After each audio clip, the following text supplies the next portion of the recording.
आज म सिम्ता 3 नाखागाउँमा छु र यहाँको अहिले भारी बर्सातको कारणले बाटाघाटाहरू यसरी बिग्रिरहेको छ होइन। हाम्रो यो आइसहरू हेर्नुहोस्, हाम्रो अहिले हिजो राति आउँदाखेरिमा हाम्रो यहाँ आइसहरू फसेर हाम्रो अहिलेसम्मलाई 8 वर्ष भयो यो नाखागाउँमा मैले गाडी चलाउन लागेको। तर यो 8 वर्षमा अहिलेसम्मलाई यो रोडको सुधार भएको मैले देखेन। त्यही भएर यहाँको जनताहरूलाई मैले धेरै भने धेरै हाम्रो गाउँपालिकामा गएर पनि होइन धेरै किसिमको यहाँ बाटामा धेरै यस्तो नोक्सान भइरहेको छ, यस्तो किसिमको बाटाघाटा सुधार भएको छैन भने मैले धेरै त्यो पहल गरेँ। तर यहाँको जनताहरूले पनि अहिलेसम्मलाई सुन्नु भएन।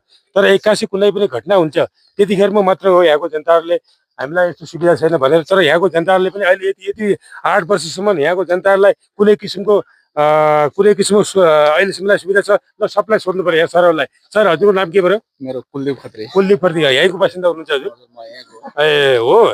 अनि के छ हाम्रो यो यस्तो किन यस्तो बाटाघाट चाहिँ यहाँको नेताहरूले किन यस्तो सुधार भएको छैन? तपाईँहरूले जनताहरूलाई कुनै किसिमको केही समस्याहरू आयो भनेपछि हजुरहरूले केही पहल गर्नु भएको छैन? पहल त अब अहिलेसम्म गरेको हो भनौँ होइन। अब हजुर। गर्न त अब पहल गरौँ भन्ने कुरो अब चाहिँ गरिएको हो। अहिले यो बाटो यहाँ हाम्रो यो सिम्ता 2 नाखागाउँमा रोड आएको कति वर्ष जति भयो होला? यो त भइसक्यो 6-7 वर्ष भयो। 6-7 वर्ष भयो। 6-7 वर्षसम्म होइन कुनै किसिमको अहिलेसम्म सुधार किन भएन? तपाईँहरूले किन सुधार गर्नु भन्नु भएन? सुधार त अब हामीले भन्दा पनि अब अगाडि जनप्रतिनिधिले चाहिँ गर्ने कुरो चाहिँ अब उनीहरूले हो के अरे। हजुर। अब हामीले त भनेको हो अब रोडहरू चाहिँ यस्तो छ उस्तो छ भने चाहिँ भनेको। अब उहाँहरूले चाहिँ अब अहिलेसम्म गर्नुभएको छैन भने चाहिँ होइन। त्यही भएर अहिले अब हजुरहरूको के विचार, के सोच दिइरहनु भएको छ? यो बाटोलाई राम्रोसँग सुधार गर्ने विचार पहलमा हुनुहुन्छ कि नै अब यस्तै पनि सधैँ दुःख पाउने त्यस्तो किसिमको विचार लिनु भएको छ? नै अब बाटो त अब सुधार गर्ने। अनि हाम्रो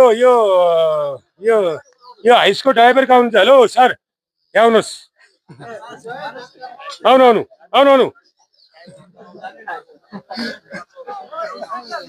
हेलो, हाम्रो यो फोर्सका साउजीहरू खै कहाँ हुनुहुन्छ? होइन, साउजीहरू यहाँको गुरुहरू को हुनुहुन्छ फोर्सको? ल हेलो, ल आउनु पर्यो। ल आउनु छिटो फटाफट आउनु। यहाँ के समस्या तपाईँहरूले पनि अलिकति भनिदिनु पर्यो होइन? हो, ल आउनु पर्यो। सर नमस्कार है। नमस्कार हजुर, यो गाडी गुरु हुनुहुन्छ।